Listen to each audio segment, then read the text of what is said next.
দেশের বাজারে আরেক দফা স্বর্ণের দাম বাড়ানোর সিদ্ধান্ত নিয়েছে বাংলাদেশ জুয়েলার্স অ্যাসোসিয়েশন বাজুস। এবার ভরিতে ২,৬২৫ টাকা বাড়িয়ে ২২ ক্যারেটের এক ভরি স্বর্ণের দাম ২,৩৪,৬৮০ টাকা নির্ধারণ করেছে সংগঠনটি, যা দেশের ইতিহাসে মূল্যবান এই ধাতুর সর্বোচ্চ দাম। বুধবার ১৪ জানুয়ারি রাতে এক বিজ্ঞপ্তিতে এই তথ্য জানিয়েছে বাজুস। বৃহস্পতিবার ১৫ জানুয়ারি থেকেই নতুন এ দাম কার্যকর হবে। বিজ্ঞপ্তিতে বলা হয়, স্থানীয় বাজারে তেজাবি স্বর্ণের পিওর গোল্ড মূল্য বেড়েছে, ফলে সার্বিক পরিস্থিতি বিবেচনায় স্বর্ণের নতুন দাম নির্ধারণ করা হয়েছে। নতুন দাম অনুযায়ী দেশের বাজারে প্রতি ভরি ২২ ক্যারেটের স্বর্ণের দাম পড়বে ২,৩৪,৬৮০ টাকা। এছাড়া ২১ ক্যারেটের প্রতি ভরি ২,২৪,০০৭ টাকা, ১৮ ক্যারেটের প্রতি ভরি ১,৯১,৯৮৯ টাকা এবং সনাতন পদ্ধতির প্রতি ভরি স্বর্ণের দাম ১,৫৭,২৩১ টাকা নির্ধারণ করা হয়েছে।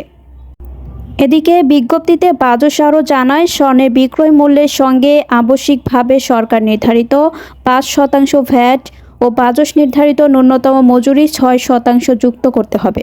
তবে গহনার ডিজাইন ও মানভেদে মজুরি তারতম্য হতে পারে।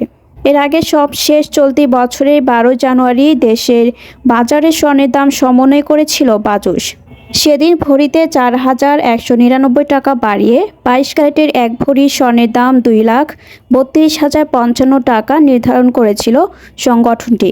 এছাড়া ২১ ক্যারেটের প্রতি ভরি ২,২১,৪৯৯ টাকা, ১৮ ক্যারেটের প্রতি ভরি ১,৮৯,৮৯০ টাকা এবং সনাতন পদ্ধতির প্রতি ভরি স্বর্ণের দাম ১,৫৬,৮৮১ টাকা নির্ধারণ করা হয়, যা কার্যকর হয়েছিল ১৩ জানুয়ারি থেকে। এ নিয়ে চলতি বছর দেশের বাজারে সপ্তমবারের মতো সমন্বয় করা হলো স্বর্ণের দাম, যেখানে দাম ৫ দফা বাড়ানো হয়েছে, কমানো হয়েছে ২ দফা।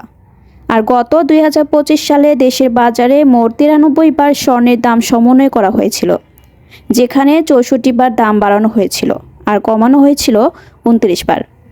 স্বর্ণের দাম বাড়ানো হলেও দেশের বাজারে অপরিবর্তিত রয়েছে রূপার দাম। দেশে ২২ ক্যারেটের এক ভরি রূপা বিক্রি হচ্ছে ৫,৯৪৯ টাকায়। এছাড়া ২১ ক্যারেটের প্রতি ভরি ৫,৭১৫ টাকা, ১৮ ক্যারেটের প্রতি ভরি ৪,৮৯৯ টাকা এবং সনাতন পদ্ধতির প্রতি ভরি রূপা বিক্রি হচ্ছে ৩,৬৭৪ টাকায়। চলতি বছর এখন পর্যন্ত দেশের বাজারে ৪ দফা সমন্বয় করা হয়েছে রূপার দাম, যেখানে দাম ২ দফা বাড়ানো হয়েছে, কমানো হয়েছে বাকি ২ দফা। আর ২০২৫ সালে দেশের বাজারে মোট ১৩ বার সমন্বয় করা হয়েছিল রূপার দাম, যার মধ্যে বেড়েছিল ১০ বার আর কমেছিল মাত্র ৩ বার।